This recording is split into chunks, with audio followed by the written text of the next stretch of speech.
बस्ती के आर्थिक संघ के सम्मेलन में उपस्थित क्रांतिकारी प्रतिनिधि साथियों,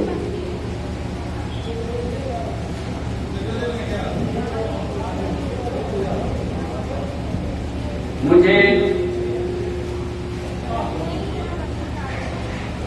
यहाँ के जिम्मेदार पदाधिकारियों ने सूचित किया था बहुत पहले, बस्ती अपना जिला सम्मेलन करने जा रहा है और आपको बुलाना चाहता है। मैंने कहा ठीक है, अगर शौक रहा तो मैं आऊंगा, पहले आप किसी बताइए। वर्मा जी से बात हुई, किसी मालूम हुई, मैंने कहा मैं आऊंगा। उसके बाद में कुछ दिन बाद फिर इनका फोन गया कि साहब आपको उद्घाटनकर्ता के रूप में बुलाया जा रहा है। तो मैंने कहा इसके माने हमें पहले ही पहुंचना होगा। ऐसे मैं समझ रहा था किसी से मैं चला जाऊंगा, पुराने मित्र भी मिल जाएंगे और संगठन के संबंध में बातें भी हो जाएंगी। लेकिन जब पता लगा वो उद्घाटन करना है तो हमने कहा कि तो बड़ी जिम्मेदारी आ गई। ठीक है, आ जाऊंगा। इसके बाद फिर 4-6 दिन बाद मेरे पास फिर फोन गया, साहब हम जिला समिति के लोगों ने ये तय किया, बल्कि मीटिंग चल रही थी और हमसे इसी समय बात हुई, ये बात नहीं कर रहे थे वर्मा जी कि साहब आप अपना उद्घाटन भाषण लिखित रूप में तैयार कर रहे हैं, ये भी कुछ दिन पहले की बात। तो हमने कहा ये तो अजीब सी बात हो गई, बार बार आपके आदेश बदल रहे हैं, दिशा निर्देश बदल रहे हैं, कार्यक्रम में परिवर्तन हो रहा है, तो अब एकदम हम इस उद्घाटन भाषण को निधिबद्ध कैसे करते हैं। और जो समझदार लोग हैं वो जानते होंगे कि किसी भी विचारधारा को क्रमबद्ध ढंग से प्रस्तुत करना और खासकर ऐसी सभाओं में बड़ा जटिल काम होता है। हम समाज में जो बात कहने जा रहे हैं उसका भाषण करते हैं, उससे एक अलग बात है, लेकिन जब लिखित रूप से उसको क्रमबद्ध और वैज्ञानिक तरीके से सिस्टमेटिक में जो हमें तैयार करना होता है तो एक बड़ी समस्या होती है। तो मैंने कहा ये तो बहुत अजीब सी बात आपने कह दी कि अब लिखित, मैंने कहा इतनी जल्दी तो नहीं होगा। तो इन 3 बातों के मध्य मैं झूलता हुआ आपके बीच में उपस्थित हूं।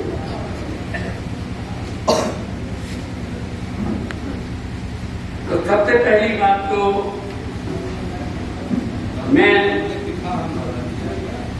क्योंकि मैंने अभी संगठन की स्थिति नहीं देखी, ये जो सम्मेलन होते हैं ये ठीक जैसे व्यावसायिक संस्थाएं अपना वार्षिक रिटर्न तैयार करती हैं ना, लेखा जोखा आय व्यय का, कितना मुनाफा हुआ, कितना घाटा हुआ, आंकलन करते हैं कि क्या आय हुई, क्या व्यय हुआ, सब आंकलन करते हैं, जोड़ घाट करते हैं। ठीक ऐसे ही सांस्कृतिक और सामाजिक संगठन अपने सम्मेलन करके अपने कृत्य कार्यों पर चर्चा करते हैं, उनका मूल्यांकन करते हैं, हम कितना इसको आगे बढ़ाए, कितना घटाए, इस पे बहस करते हैं, भूलों को सुधार करने की और संगठन को गति देने की नीति बनाते हैं। किसी उद्देश्य को लेकर सम्मेलन होती है। तो आज का जो ये सम्मेलन हो रहा है, इसका मुझे आपने उद्घाटन करता बनाया, इसके लिए मैं धन्यवाद देता हूँ। लेकिन एक बहुत कड़वी बात मैं कहना चाहता हूँ, क्योंकि अर्जक संघ यथार्थवादी संगठन है। जैसे बौद्ध धर्म नखत धर्म है, मरने के बाद भी जोड़ घटाव वाले जो धर्म है, इस संसार को नश्वर मान करके दूसरे के भी संसार की कल्पना में ले जाकर के आपको भ्रमित करते हैं, ऐसा बौद्ध धर्म नहीं है। वो इसी जीवन की बात करता है, मानवीय जीवन में जो समस्याएं उनके समाधान की बात करता है। ठीक है जी, अर्जक संघ नखत संस्था ये जीवन को संवारने के, मानव जीवन के समक्ष जो चुनौतियां हैं उनके निराकरण, उनके समाधान, और भविष्य में वो चुनौतियां आपके सामने ना आए उनके उपाय लेकर के आपके सामने आता है। तो ऐसे लोगों के सामने यथार्थवाद ही करी जाएगी, और वो यथार्थवाद ये है कि अर्जक संघ की वर्तमान संगठनात्मक स्थिति बड़ी ही निराशाजनक है। मैंने कभी बात तो नहीं कही, और अगर आप इसे निराशाजनक नहीं मानते तो कम से कम ये तो बात आपको स्वीकार करनी पड़ेगी कि कोई भी क्रियाशील अर्जक संघ का व्यक्ति, कोई भी चिंतनशील अर्जक संघ का व्यक्ति वर्तमान स्थिति से संतुष्ट नहीं हो सकता।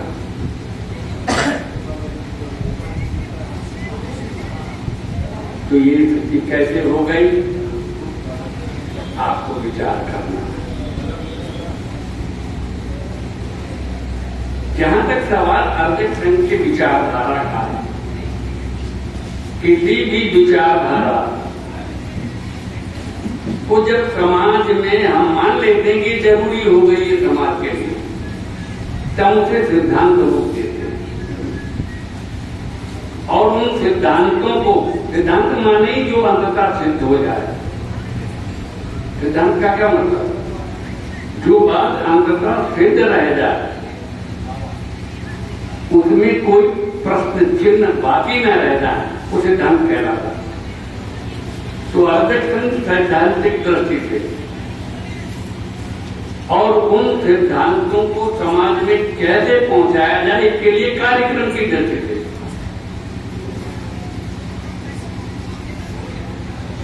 जब आप इसकी पड़ताल करेंगे, इसे जानने समझने का प्रयास करेंगे, तो आप तय मानिए कि दुनिया का कोई भी वे जो हितचिंतक है समाज का, हमेशा आदमी की बात करते हैं, वो इसमें कोई प्रश्न चिन्ह नहीं लगा सकता। और मैं तो दावे के साथ कहता हूं कि बुद्ध की जो क्रांति थी आज से करीब 2700 साल पहले, इस देश में जो ब्राह्मणवाद से ये देश आच्छादित था, संशील लोग शोषण का शिकार थे। बौद्धिकता समाज के उत्थान में नहीं लगी हुई, भोले भाले लोगों को ठगने का काम कर रहे, समाज में ऊंच नीच व्याप्त, बड़का छोटका का शोषण कर रहा। आर्थिक स्थिति भी बड़ी भयावह थी, भयानक रूप से समाज गरीब और अमीर में विभाजित हो गया। राजनैतिक दाल तिकड़म इतनी, राजनीतिक शिकंजे इतने मजबूत थे कि शासक शासित को गुलाम की तरह इस्तेमाल कर रहा था। सारे देश में भयावह स्थिति थी। इस भयावह स्थिति को एक नाम अगर दिया जाए ब्राह्मणवाद, मैं इस पे अगर विस्तार से चर्चा करने लगा तो आपका बहुत समय चला जाएगा।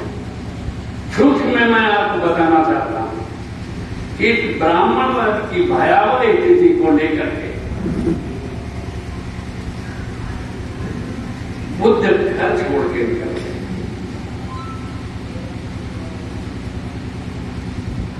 और उन्होंने कहा कि ये जो समाज में दुख है इसका कारण ही ये ब्राह्मणवाद है। अब ब्राह्मण सीधा तो नहीं कहा, उन्होंने कहा कि सृष्टि का कोई नियंत्रण नहीं है, कोई भगवान नहीं है,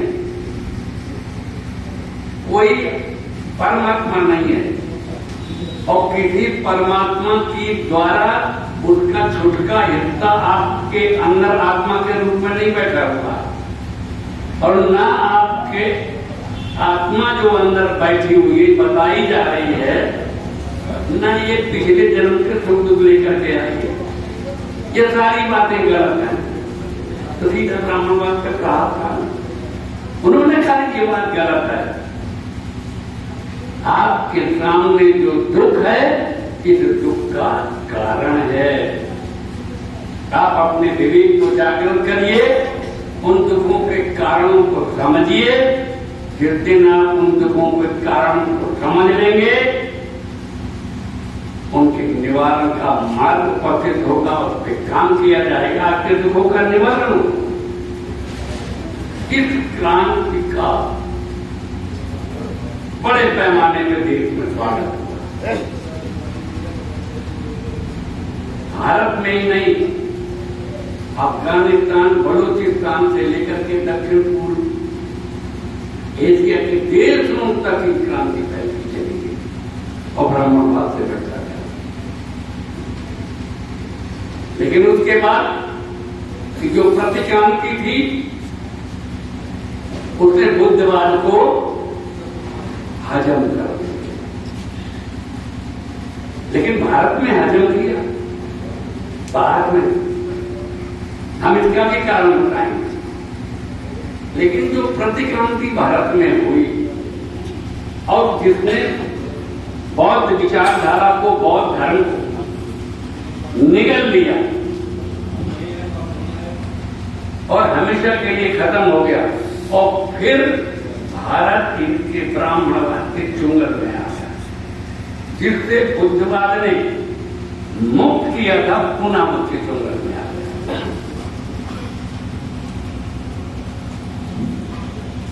और 1 जून सन 1968 तक लगातार भारत इसी के चुंगल में रहा।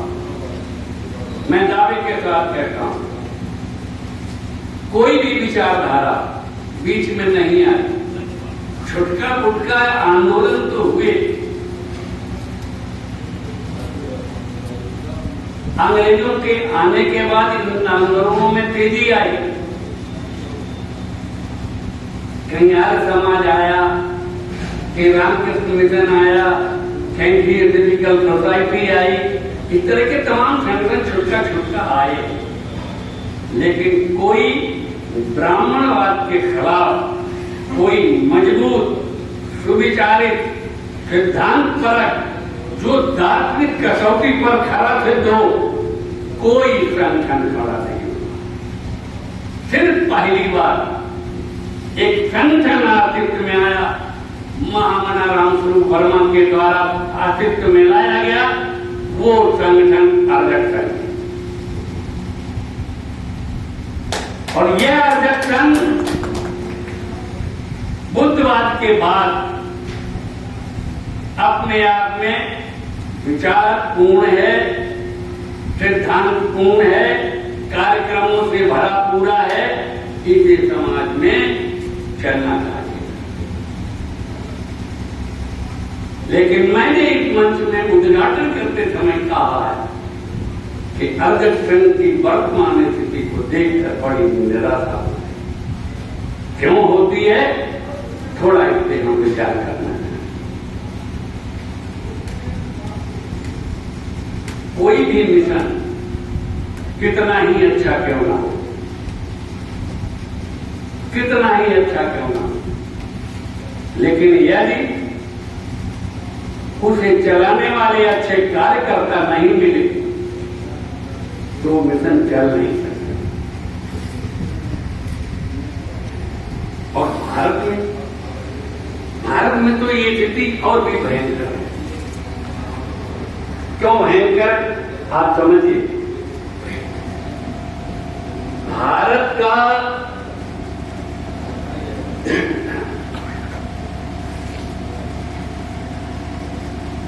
धार्मिक प्रबंधन एक ऐसी नींव पर खड़ा हुआ है जिसपे भारत के, या यूं कहिए कि समस्त इंफ्रास्ट्रक्चर यानी जो काम जहां भारत का है इसी नींव पर टिका हुआ है और इसे धर्म की संज्ञा दी गई। और इस नींव के विपरीत जो धार्मिक नींव इस देश में ब्राह्मणवाद ने बनाई है, जिस पर सारा का सारा इंफ्रास्ट्रक्चर टिका हुआ है, वो इतनी विषम परिस्थितियों में पहुंचा दी गई है। एक शायर ने तो लिखा है कि नामुमकिन है वक्त की हालत बदले, अहले दानिश ने बहुत सोच के उलझाया, अहले दानिश ने बहुत सोच के उलझाया। तो ये जो समाज में स्थिति आई है कि इसकी नींव सिर्फ धार्मिक प्रबंधन के ऊपर, इसने जो नींव डाली है उसके ऊपर भारत का हर जितना भी ऑर्गेनाइजेशन है वो सब खड़ा हुआ है। और यदि कोई भी सिस्टम देश के अंदर ऐसा खड़ा होता है जो इसके अनुकूल नहीं होता तो इतिहास साक्षी है वो या तो ठहरता नहीं है, और अगर ठहरता भी है तो ज्यादा देर नहीं ठहरता। इस तरह से इस देश की सांस्कृतिक और सामाजिक व्यवस्था को उलझाया गया है। तो ये एक बहुत गंभीर सवाल है, लेकिन अर्जक संघ ने इस गंभीर सवाल को भी अपने विचार में लिया और गंभीर चिंतन और मंथन के बाद उसमें जो रिजल्ट आए उसके आधार पर नीति तय की और उसके हल दिए। उनके साथ अर्जक संघ आपके बीच में आया। यदि बुद्ध की तरह से इसे जीवन दान देने वाले मिल गए होते,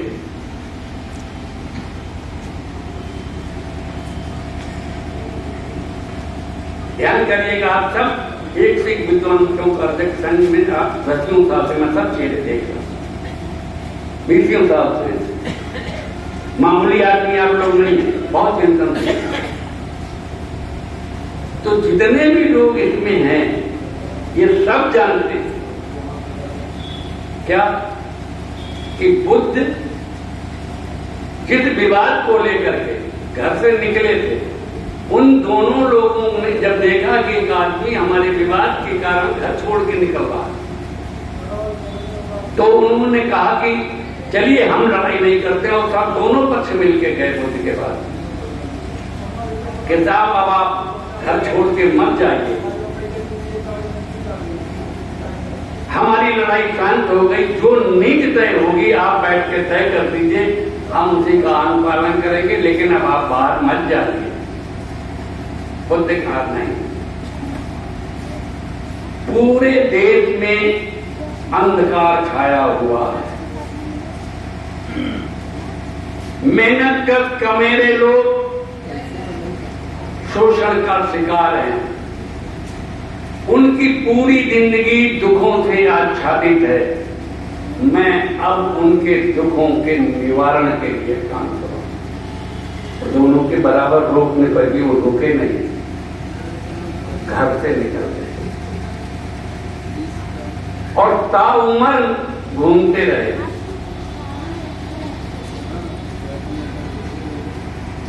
नियम बना दिया था कि 3 घरों से ज्यादा भिक्षा नहीं मांगी जाए, और जिन 3 घरों में भीख मांग ली जाएगी उनमें महीने में दोबारा नहीं मांगने जाया जाएगा।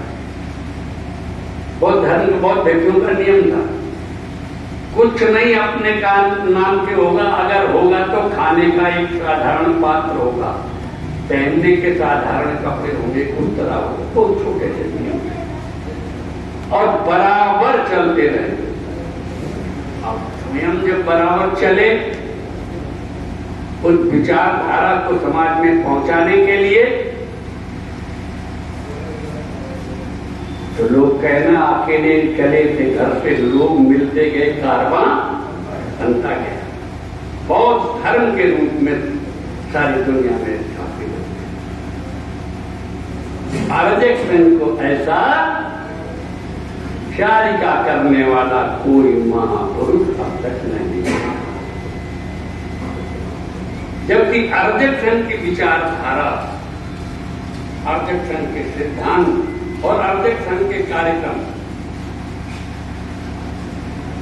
इसे आलोचना और प्रशंसा की दृष्टि से मत लीजिएगा। यथार्थ के धरातल पर अरजक संघ बोलता मैंने शुरू का ध्यान रखिएगा। बुद्धवाद व्यक्तिगत विचार और आचार तक सीमित रहा, वो संस्कृति की ओर नहीं मुड़ा। हमारे वे मित्र जो धर्म और संस्कृति के अंतर को समझते होंगे, मेरी बात समझ रहे होंगे। बुद्ध ने कहा दुखों का कारण है कोई करता नहीं है, कारण बताए। क्या कारण है? तुम्हारा अविवेक, तुम्हारी अज्ञानता तुम्हारे दुखों का कारण है। अपदीपो भाव, अपने चिराग स्वयं में बनो, तुम्हारे दुखों का निवारण होगा। और दुखों के निवारण के लिए सूत्र दिए व्यक्तिगत स्तर से, पंचशील। कहा यदि आप एक अच्छे इंसान बनना चाहते हैं, क्योंकि अच्छे समाज के लिए अच्छा इंसान बनना बहुत जरूरी है, तो आपको ये 5 शील स्वीकार करने पड़ेंगे। और 5 शील जब आप स्वीकार करेंगे तो ध्यान रखना वो स्वीकार कैसे करेंगे। अष्टांगिक मार्ग दिया, सम्यक दीठी, सम्यक कर्मान, सम्यक आजीविका, सम्यक संकल्प, 8 मार्ग, 8 रास्ते बताए, परमिताएं बताई। लेकिन ये सब व्यक्तिगत स्तर तक सीमित रहा। महामना बुद्ध के दिमाग में ये बात रही कि इंसान को यदि सचेत मस्तिष्क वाला विवेकशील प्राणी को तन से और मन से स्वस्थ बनाना है, तो उसे ब्राह्मणवाद द्वारा जो उसके ऊपर विकार थोपे गए उनसे उसे मुक्ति दिलाओ, ठीक हो जाए। सामाजिक आर्थिक और राजनीति की ओर नहीं मुड़े। लेकिन वर्तमान दौर में अरजक संघ ने देखा कि व्यक्ति को अच्छा बनाने के बाद भी काम पूरा नहीं होता। हमें समाज की ओर जाना पड़ेगा, हमें आर्थिक व्यवस्था की ओर जाना पड़ेगा, हमें राजनीतिक व्यवस्था की ओर जाना पड़ेगा। और इसके लिए हमने सिद्धांत दिए, अरजक संघ ने सिद्धांत दिए, तो वहां से आगे बढ़ो। बुद्धवाद जहां पर जिन चीजों की समयागत समस्याओं को समझता था, इसका मन ये नहीं कि बुद्ध का ध्यान इधर नहीं जाए, समस्याएं नहीं थी उस समय। लेकिन आज जब समस्याएं हैं तो अरजक संघ ने उन समस्याओं पर भी विचार किया और एक व्यापक जनहित का कार्यक्रम लेकर के उसे संस्कृति के रूप में और उसे धर्म के रूप में समाज के सामने उतारा। तो बड़ा काम था। बस बुद्ध की तरह से उसे चारिका करने वाले, उन्हें जब बात दिमाग में साफ हो गई तो सबसे पहले बुद्ध सारनाथ में गए। उन्होंने कहा हम उन आदमियों को अपनी बात बताएंगे जो पहले बात जिन्होंने, और उन्होंने उसके बाद उन 4 आदमियों से एक श्रृंखला शुरू की तो पूरे देश में बुद्धवाद छा गया। अर्जक संघ को यदि ऐसे ही लोग मिल गए होते, अर्जक संघ के जितने भी हमारे कार्यकर्ता हैं, किसी भी कार्यकर्ता के मन में महामना बुद्ध की तरह से संकल्प आ जाता कि हम अब घर नहीं जाएंगे, हम इस अर्जक संघ की विचारधारा के लिए करके समाज में उतरेंगे और मृत्यु पर्यंत घूमते रहेंगे, तो कोई अर्जक संघ को रोकने वाला नहीं।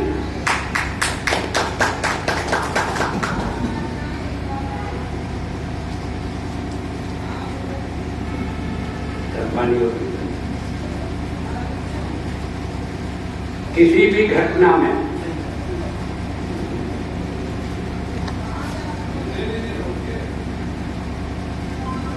सबसे महत्व, सर्वाधिक महत्व अगर किसी बात का होता है तो आंदोलन का होता है, और आंदोलन हमेशा नकारात्मक होता है। आप रास्ते में जा रहे हैं, यदि आपके सामने कहीं कोई अन्याय हो रहा होता है तो आपका मन आंदोलित हो, आप उसे रोकना चाहते हैं,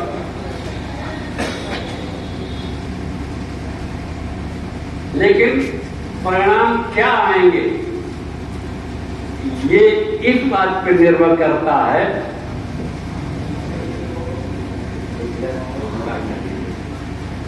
ये इस बात पर निर्भर करता है कि जिसके मन में हलचल पैदा हुई, जो मन आंदोलित हुआ है, उस आंदोलन की क्षमता क्या है, वो कितने वोल्टेज का है, वो आंदोलन कितनी, और परिणाम माने घटना,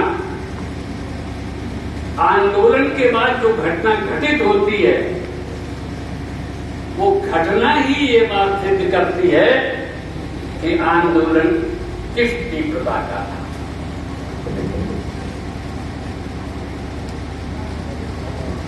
थोड़ा इसे और साफ समझो।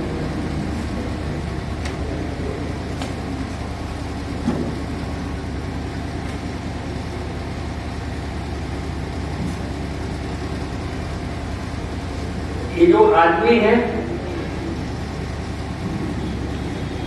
ये जानवर से हट के इसे समझना होगा।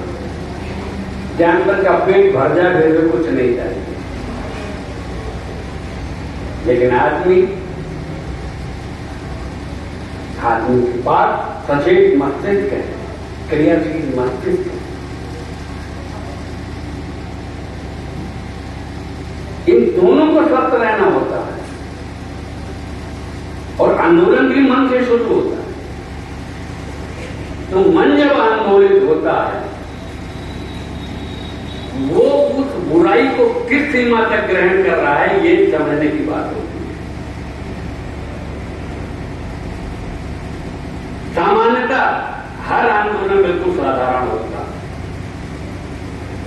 बुद्ध का आंदोलन बहुत साधारण था। कोली और शासकों की पानी की लड़ाई थी, साधारण सी लड़ाई थी। वो कहते कि लड़ाई मत करो, समझौते से बात कर लो। नहीं मानी, बात पड़ गई, आंदोलन बढ़ता चला।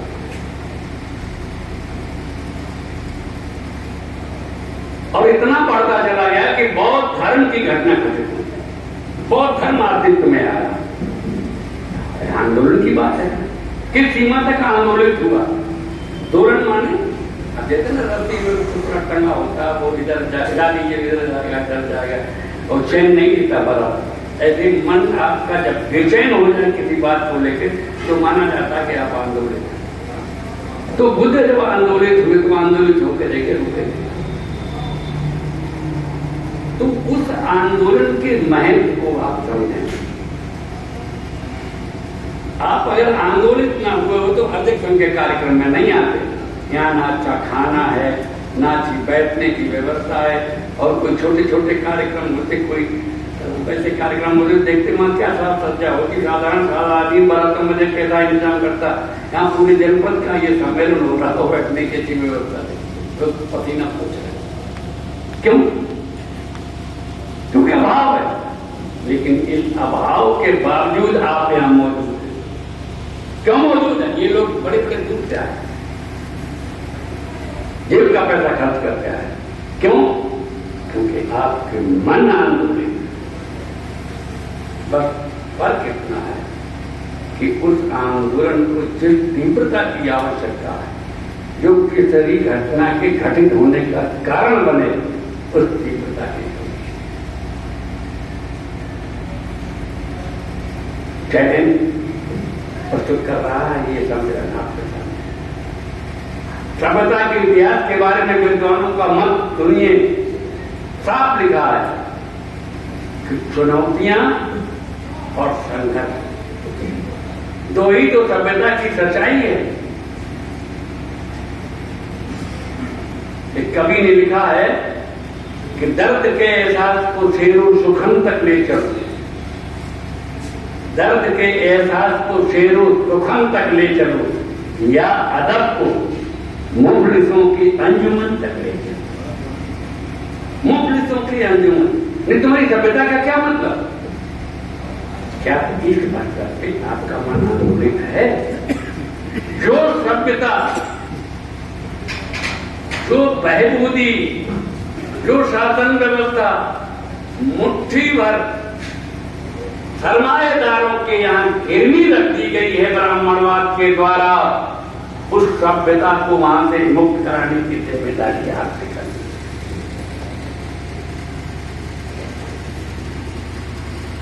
उस जिम्मेदारी का निर्वाह आपको करना है।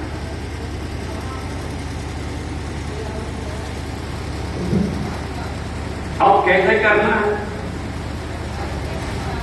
आपने एक नाम सुना होगा, मोहम्मद साहब।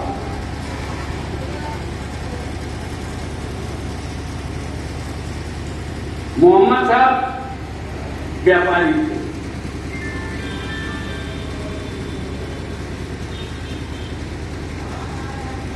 कोई ज्यादा सामाजिक बातों से सरोकार नहीं रखते, लेकिन मक्का में ये जो जैसे हिंदुस्तान में आप देखते हो तमाम मंदिर बने हुए हैं, और इतना प्रचार होता है कि भोली भाली औरतें, भोले भाले लोग सर्वाधिक पवित्र काम समझ करके अपने सपने दुखों का, अपनी समस्याओं का हल वहीं पर देखते हैं, वो जाकर के अपने घर का सब कुछ वहां चढ़ा देते हैं। और वहां पे बैठे हुए पंडित पुजारी आपको बताना किस तरह से बेरहम होते हैं, निर्दयी होते हैं, निरंकुश होते हैं। धर्म के नाम पे उनके अंदर इतना मिथ्याभिमान होता है कि लेश मात्र भी इन गरीबों को, इन महिलाओं को, इन बहु बेटियों को ठगने से हुई। यही स्थिति मक्का में है, जैसी स्थिति इन मंदिरों में आप देखते हैं, यही स्थिति वहां थी। बुद्ध ने, सॉरी, जब मोहम्मद साहब ने देखा कि ये लोग इतना ठगी करते हैं, ऐसा ठगी करते, क्यों तुम लोग वहां जाते? या कुछ लोग जब वहां लूट लिए गए, या किसी महिलाओं की असमत के साथ खिलवाड़ हुआ, उसने आके शिकायत की, तो वो ने कहा क्यों जाते हैं वहां? कहता हम तो भगवान के यहाँ जाते। अरे उन्होंने कहीं नहीं कुछ नहीं, कहीं नहीं कुछ नहीं। मोहम्मद साहब ये कहते थे, लेकिन जैसे जैसे इन शोषण करने वालों का शोषण बढ़ता गया, शोषितों की पीड़ा बढ़ती गई, मोहम्मद साहब के मन का आंदोलन बढ़ता चला गया। और वो आंदोलन इतना बढ़ता चला गया, इतना बढ़ता चला गया कि अरब से शुरू हुआ आंदोलन आज सारी दुनिया में फैला। इस्लाम नाम से एक संस्था हासिल कर जाए, एक बड़ी घटना घटित हो गई। और कैसे खड़े हुए? नकारात्मक सोच के साथ। कलमा आपने पढ़ा होगा, कलमा आपने अगर पढ़ा है तो ठीक है, नहीं है तो मैं बता दूं। कलमा है, कलमा माने इस्लाम धर्म का सूत्रवाद, पूरा इस्लाम जिस पे बेस करता है। कलमा है ला इलाहा, ला इलाहा, ला इलाहा। ला इलाहा माने ये अभी शब्द है, ला इलाहा माने नहीं है कोई, नहीं है कोई। गली गली चिल्लाते थे, कहां भागे जाते हो, नहीं है कोई। और एक धीरे धीरे पीड़ित लोग कह रहे कि कम से कम एक नेता तो मिला, अपना जीवन और संघर्ष करते थे उन और एक लड़ाई खड़ी कर दी। हालांकि उस लड़ाई में काफी बड़ी संख्या में जब इकट्ठे हो गए तो जो ये मूर्तियों का धंधा करने वाले लोग थे जो आपस में लड़ा करते थे, उन्होंने देखा कि ये तो ऐसा आदमी है, अगर इसकी चल गई तो हम लोगों का तो धंधा ही चला जाएगा। तो ये जो आपस में लड़ने वाले लोग थे ये एक हो गए। अब उनके पास नंबर 2 की संपत्ति थी, बिन कमाई का हराम का माल था। सबने इकट्ठा होकर के ताकत खड़ी की और मोहम्मद साहब को खदेड़ा। अगर वो भागना जाते, मिल जाते तो ये मार डालते। मक्का से वो मदीना भाग गए, लेकिन मदीना जाकर के भी उन्होंने देखा इनके साथ फौज का कैसे आ गए, ये ठग लोग हैं, लुटेरे लोग हैं, महिलाओं की इज्जत लूटते हैं, इनके साथ ठग गए, इनकी ताकत कैसे बन गई। तो उन्होंने देखा कि इन्हें लोगों ने ये बताया धर्म के नाम, कहते हैं ये झूठ बोलता है, कोई नहीं है। अरे अगर कोई नहीं है तो संसार को चलाता कौन है? ये बात लोगों को लुटेरे लोगों ने समझाई और उसके साथ भी लोग होकर के युद्ध की स्थिति बन गई। मोहम्मद साहब हारे, भागे, लेकिन फिर जाकर के उन्होंने उसमें सुधार किया और उन्होंने जोड़ा ला इलाहा के साथ क्या जोड़ा, इल्लल्लाह, कोई नहीं है अल्लाह के, केवल एक अल्लाह है। मोहम्मद और रसूलुल्लाह, मोहम्मद भी नहीं है, मोहम्मद भी बिल्कुल आपकी तरह सारे इंसान एक जैसे हैं, कोई भी हम में फर्क नहीं है। अगर कोई है तो अल्लाह है, लेकिन अल्लाह न हमसे पैसे मांगता है, ना उसकी मूर्तियां होती हैं, ना वो आपसे किसी गुलामी की इच्छा रखता है। वो तो आपका रखवाला है, वो तो आपको देने वाला है, उसे आपसे क्या चाहिए। ये आंदोलन लेकर के उतरे और समाज में काम किया। क्या ये आंदोलन इस तरह के आंदोलन की स्थिति आपके अंदर पैदा हुई? नहीं। लेकिन मैं आपको दावे के साथ कह रहा हूं कि आपके अर्जक संघ के संस्थापक का आंदोलन मोहम्मद साहब के आंदोलन से कम तीव्रता वाला नहीं था। महामना रामस्वरूप वर्मा का अर्जक संघ का आंदोलन मोहम्मद साहब के मन में उठने वाले आंदोलन की तीव्रता से कई गुना ज्यादा। मैं आपके सामने खड़ा हूं, मैं बराबर वर्मा जी के साथ हूं स्थापना दिवस। हालांकि स्थापना जब हुई तो वहां मैं नहीं था, मैं उस समय नहीं था। मैं 15 तारीख को वर्मा जी से 15 जून को मिला था, स्थापना 1 जून को, लेकिन मैं तब से उनसे, लेकिन मैंने बराबर देखा कि आंदोलन की स्थिति उनके मन में मोहम्मद साहब से कम तीव्रता की कभी नहीं रही। इतने नुकीले तीर थे उनके, जैसे लगता था कि उन्हें नींद नहीं आती। इतने चुटैल थे, अपने सुख के लिए नहीं, अपने ऐसे आराम के लिए नहीं कि इस निर्दयी ब्राह्मणवाद ने हमारे कमेरे भाइयों की सुख सुविधाएं सब लूट ली और हम चाहते हैं इससे ज्यादा हुआ, लेकिन रास्ता नहीं मिल रहा। रास्ता इसलिए नहीं मिल रहा था कि वो भी तो प्रारंभ में समाजवादी आंदोलन की राजनीति से अपनी जिंदगी शुरू की। हालांकि उस राजनीति को भी वो जन केंद्रित बनाए हुए थे और समर्पित भाव से काम करते थे, राम मनोहर लोहिया। और जब काफी समय तक काम वो करते रहे, विधायक हो गए, फिर भी उनके मन का ये आंदोलन कभी शांत नहीं। अंत में उन्होंने एक दिन लोहिया जी से खुल्लम खुल्ला कहा, ये स्वयं वर्मा जी ने जो बहस में आया था वो सीधे हमसे और तमाम मित्र हमारे साथ थे, वो जिक्र किए कि हमने लोहिया जी से बात की कि लोहिया जी, हम जिस समाजवाद की बात करते हैं, समाजवाद समाज का विचारधारा लागू तो तभी होगी जब समाज होगा, और जब समाज ही नहीं तो समाजवाद कैसा? जब समाज ही नहीं तो समाजवाद कैसा?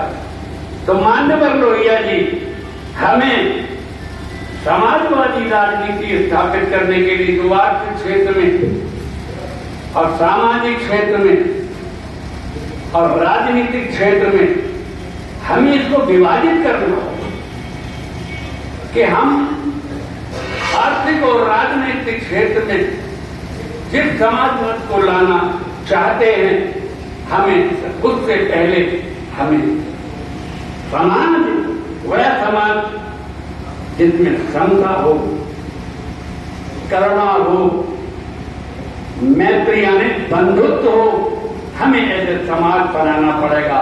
और ऐसा समाज बनाने के लिए हमें समाजवादी एक सांस्कृतिक संगठन की जरूरत होगी। तो लोहिया जी ने कहा, वर्मा जी आप हमसे कहते हो तो मेरे तो कुछ समझ में नहीं आता, अगर नहीं आपके समझ में तो आप जो चाहो वैसा करिए। आखिर को उन्होंने जब हाथ खड़े कर दिए तो वर्मा जी ने लोहिया जी का साथ छोड़ दिया और अलग हो गए और अरविंद संघ की किताब बनी। तो महामना राम स्वरूप वर्मा के मन में आंदोलन की तीव्रता मोहम्मद साहब से कम नहीं थी, बहुत तेज थी। तो ये अरविंद संघ की घटना जो घटित हुई है, इसमें भी आंदोलन का जो महत्व था, जो तीव्रता थी, उस तीव्रता के कारण अरविंद संघ का आना हुआ। अब आगे चलना, आगे बढ़ाना, ये आए थे ही बेचैन, जो समाज के दुखों को देख करके जिन्हें नींद ना आए थे ही आंदोलित कार्यकर्ताओं की जरूरत है। मैं समझता हूं अरविंद संघ बस्ती का ये जिला सम्मेलन चिंतन मंथन करके भी जो इनका कार्यक्रम अभी होगा, उसमें ऐसे आंदोलित कार्यकर्ता निकालेगा और समाज को देगा और वे समाज में पहुंचेंगे। अब इस रुके हुए कारवां को जिसे देख के निराशा होती इसको गति बताना है।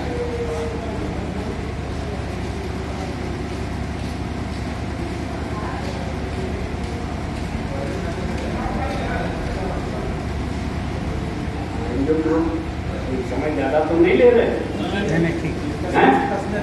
हाँ, मैं एक बात और आपसे कहना चाहता हूं, इसे भी आपको ध्यान में रखना चाहिए। मैंने कहा था कि अच्छे से अच्छा मिशन यदि उसे अच्छे कार्यकर्ता नहीं मिलते तो तय मान लीजिए वो डूबेगा। अच्छा मिशन अच्छे कार्यकर्ताओं की दरकार करता है, उसे अच्छे कार्यकर्ता चाहिए। इस देश में अच्छे कार्यकर्ताओं को बहकाने के लिए ब्राह्मणवाद ने तमाम मुश्किलें पैदा की। अखबार आप लोग पढ़ते हो, तमाम घटनाएं समाज में आती, छोटी छोटी बात इन ब्राह्मणवादियों के खिलाफ समाज में छोड़ दी जाती है तो बवंडर खड़ा कर देते हैं। स्वामी प्रसाद मौर्य की बात और लोगों की बात आपने सुनी होगी, कहते बवंडर खड़ा करें। अरे अध्यक्ष संघ ने तो तमाम साहित्य लिख दिया, किसी की हिम्मत हो तो हम पे मुकदमा करके देखा, एक बार किया था, हम पे करो, हम जवाब देंगे। अरे तुम हमारी जिस किताब पे जवाब मांगोगे और तुम जिसे लेके हाई कोर्ट में जाओगे तो हाई कोर्ट से पढ़ने के बाद ही तुम्हारे मुंह पे फेंक देगा, इसमें कोई ऐसी बात नहीं है जिसपे संविधान आपत्ति करेगा। ये आपको पीट रहे हैं धार्मिक रूपों में। हमारे कार्यकर्ता जिन्हें आप समाज में निकालें, उन्हें इस बात का बोध होना चाहिए कि आइए, आप जिस धर्म की बात करते हो तो धर्म को भी तो कसौटी पे कसा जाना चाहिए, धर्म का भी तो पड़ताल होनी चाहिए, धर्म का भी तो कोई मापदंड बनना चाहिए। अरे भाई, मापदंड नहीं है तो कैसे आप इसे धर्म कहते हैं? पहले धर्म का मापदंड तय करो, फिर नापो कि तुम जिसे धर्म कहने जा रहे हो तो धर्म है या अधर्म है। धर्म का मापदंड तय करो। अर्जक कहता, हमारे कार्यकर्ता ये बात समझ रहे हैं कि अर्जक संघ धर्म की कसौटी पर पूरी तरीके से खरा पड़ता सच्चा धर्म है। अर्जक संघ संस्कृति कसौटी पर पूरी तरह सच्चा खरा परखा सांस्कृतिक संगठन है। और इस धार्मिक और सांस्कृतिक संगठन में जो संस्कार अर्जक तैयार होकर के निकलेंगे, वो चाहे राजनीतिक क्षेत्र में जाए, चाहे आर्थिक क्षेत्र में जाए, एक बढ़िया समाज की संरचना करेंगे। ये हम जानते हैं। क्यों? क्योंकि ये धर्म का अर्थ जानते हैं। तुम्हारे धर्म की ये धर्म है कि नहीं, पहले धर्म का मापदंड तय करो। और आप उनसे कहिए, ये कहते हैं ये तो विजय निश्रेयसी सिद्धेश धर्म। अध्यक्ष कहता ये तो विजय, सभी सहमत होंगे। जो मानवता की उन्नति का मार्ग प्रशस्त करे वही धर्म है। और मार्ग प्रशस्त कौन करेगा? जिसमें नर हिंसा का विरोध होगा, जो हिंसा का विरोध करने वाला हो, मानवता के प्रति जिसमें करुणा हो, तो तुम जिसे अभ्युदय की बात कर, क्या तुम्हारा धर्म अभ्युदयकारी है, उन्नतकारी है? क्या तुम समाज के प्रति करुणा रखते हो? अरे जो वर्ण व्यवस्था को जन्म दे, जो जाति व्यवस्था को जन्म दे और जाति और वर्ण का जन्म देने के बाद भी रुके नहीं, उन्हें ऊंच नीच बनाए, किसी से कहे कि तुम सारी बुद्धि की जिम्मेदारी तुम्हारी है, शिक्षा साहित्य की जिम्मेदारी तुम्हारी है, सिर्फ कोई शिक्षा साहित्य नहीं ले सकता। जो एक वर्ग को सिर्फ ये जिम्मेदारी दे कि तुम ही सत्य ग्रहण कर सकते हो, तुम ही औजार ग्रहण कर सकते हो, किसी दूसरे को औजार ग्रहण नहीं करने दिया जाएगा, तो आप बताइए, यदि वो वर्ग लड़ाई में पूरा मारा जाए तो देश की हार होगी या जीतेगी? क्योंकि किसी को कुछ खास धारण करने की जरूरत आवश्यकता नहीं बताता। ऐसे आर्थिक क्षेत्र में जो बंटवारे किए गए हैं, उनमें कितनी चोट लगती है मानवता कितनी आहत होती है, क्या ये उस मानवता की उस धर्म की कसौटी पर उस मानवता को कसिए, इस समाज रूपी प्रयोगशाला में जाइए और देखिए कि कितने लोगों के मन टुकड़े हुए हैं, कितने लोगों के मन दुखी हुए हैं, कितने लोग आहत होकर बीच में जिंदगी छोड़ दिए हैं। 85% ये देश की पॉपुलेशन रात दिन कमाए और पेट भर रोटी न खाए और मुश्किल से 10-12% लोग ऐसे हैं जो सारी बहनों की हड़प जाए और फिर भी देश को बचा ना पाए। अंग्रेज आए वो मारे, मुसलमान आए वो मारे, जो लूट के जाना चाहे आराम से चला जाए, जो देश में धैर्य से शासन करना चला जाए वो देश में शासन कर रहा है। इस देश का धर्म कहा जाने वाला इस सीमा तक समाज में आदमी को सुधर कर रहा है, धर्म कैसे कह दिया जाए? मापदंड से बनाइए। हर व्यक्ति ने कहा ब्राह्मणों के द्वारा जो धर्म प्रचारित है उस धर्म में घोर और हम सिद्ध करने के लिए हो रहा है। हम सिद्ध करते हैं हमारे कार्यकर्ताओं को जो तैयार हो रहे हैं, गोष्ठियां लगानी चाहिए, धर्म के मापदंड को अपने मन में बिठाना चाहिए और समाज में निकलना चाहिए। धर्म धारणा है, धर्म धारणा है,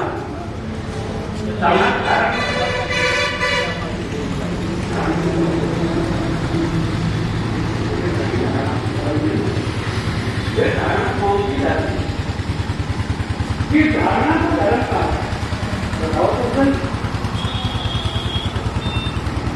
तुरंत मापदंड का धारणा वह धर्म है जो धारक के अस्तित्व की रक्षा करे, और यदि धारणा धारक के अस्तित्व की रक्षा नहीं करे तो धारणा धर्म नहीं हो सकती। वही धारणा जिसे आप धारण किए हैं आप परखिए कि जिस धारणा को धर्म के रूप में आपने अपने मन में जगह दी हुई है, स्थायी रूप से बताए हुए हो, वो धर्म है कि नहीं। तो उसकी पहली पार्टी ये होगी धारणा आपकी रक्षा कर रही है कि नहीं कर रही। अब यही धर्म गांव के दक्षिण में बताता है, उसे नहीं चढ़ने देता है। कहते हैं आपका धर्म क्या है? ज्वलनशीलता। यदि आज अपनी ज्वलनशीलता नहीं बचाए रख सकती तो आग आग नहीं रह जाती। आग की तपन गई तो या तो वो रात है या कोयला, तो आग नहीं रहती। ऐसे आदमी के अंदर धर्म अनिवार्य तत्व है। धर्म वो धारणा है जो त्याग नहीं करता, वो अधर्मी नहीं बन सकता। क्यों? क्योंकि अधर्मी होगा तो उसका अस्तित्व खत्म हो जाएगा। धर्म वह धारणा है जो धारक के अस्तित्व को बचाती है। तो आदर्शन की बातों को बहुत साफ तरीके से बताता है, धर्म का अर्थ समझाता है, संस्कृति का अर्थ समझाता है और ये बताता है कि देखो भाई, धर्म मानव जीवन की गतिशीलता के लिए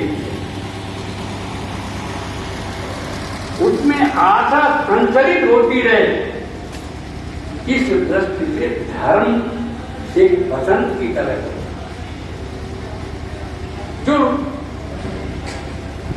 वीरांगी लाए, हरे भरे को सुखा दे। वो धर्म कैसा हो सकता है? वो धर्म नहीं हो सकता।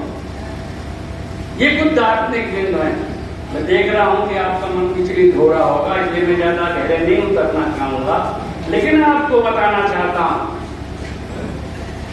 कि न ये धर्म है जो समाज में फैला हुआ है, जिसे मोदी जी और योगी जी धर्म करके प्रचारित कर रहे हैं। ये आप रख रहे हैं, एक घोर अधर्म है, क्योंकि सभी पर समान, सभी के समान कल्याण की बात नहीं करता, ये ऐसी धारणा नहीं है। जिसमें मानवता का अभ्युदय सुनिश्चित हो, ये पूरी तरीके से अधर्म है। जब आप इस तरह की बात धर्म के संबंध में लेके समाज में जाएंगे तो धर्म के नाम पर जो समाज को भ्रमित किया गया है, हमारी माँ बेटियों को बहलाया गया है, उनके दिमाग से धर्म का पर्दा हटेगा, चित्र साफ होगा कि आपके साथ आएंगे और आपका कारवां बढ़ता चला जाएगा, समाज उन्नति की ओर आगे बढ़ता चलाएगा। हम इन सारी बिंदुओं के साथ एक सुझाव और, यदि ये जिला अर्चक संघ बस्ती ठीक समझे तो इसे प्रस्ताव के रूप में लाए, बैठ मुआयना करे अपनी कार्यक्रंथी जो भी आप कार्यक्रंथी करें तो उसमें वो ये कि जो अर्जक संघ है, हमने कहा ना बड़ी निराशा, इसकी वर्तमान स्थिति को देख के बड़ी हताशा।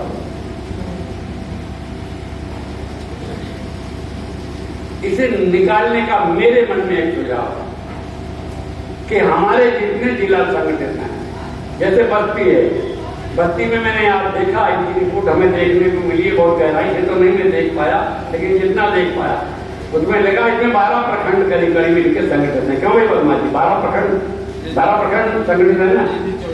तो ये जो 12 प्रखंड संगठित है, 14 इन संगठित प्रखंडों में आप पगोटा चाहे, बुद्ध विहार चाहे, भले ही एक झोपड़ी में कहीं ये 2-3 प्रखंडों में किसी मिलकर के हम बौद्ध विहार का स्थान सुनिश्चित करें और अपने कार्यकर्ताओं के हित निश्चित कर दें, वहां प्रचार हो जाए कि हमारे पगोटा पर, हमारे बुद्ध विहार पर अमुक दिन हमारे विद्वान भला विद्वान आएंगे और समाज की समस्याओं के संबंध में प्रकाश डालेंगे, आप आइए। और ये जो गलत यात्राएं निकलती हैं, इन गलत यात्राओं के स्थान पर आप अपने उनके भाइयों को बहनों को जागरूक करने के लिए सचेत यात्राएं निकालिए और उन्हें बताइए कि केवल ये अर्जक संघी है जो आपको तन मन से स्वस्थ देना चाहता है। कई नारा तो है ना, दो बातें हैं मोटी मोटी, सबको इज्जत, ये है। जितने आप उनके मन में ये बात बैठा देंगे, आप इन पगोटाओं से, आप इन बुद्ध विहारों के माध्यम से इनको नित्य प्रति पुनर्जीवित, नवजीवित, नई ऊर्जा देकर रिचार्ज करते रहेंगे, जो करता शुरू कर देंगे तो निश्चित ही आपका कारवां बढ़ेगा और ये समाज में बढ़ता हुआ ब्राह्मणवाद देश के लिए बहुत बड़ा खतरा है। इसका मुकाबला करने के लिए केवल आप हैं, सिर्फ आप हैं। आपकी बात को समाज सुनेगा और पुनः बुद्धवाद समाज में लाने की जो जिम्मेदारी आपके कंधे में है, तो जिम्मेदारी का आप सफलतापूर्वक निर्वाह करेगा। मैं इस दिशा निर्देशन के साथ ही इस सम्मेलन का उद्घाटन करता हूँ। आपने मेरी बात ध्यान से सुनी, आपको बहुत बहुत धन्यवाद।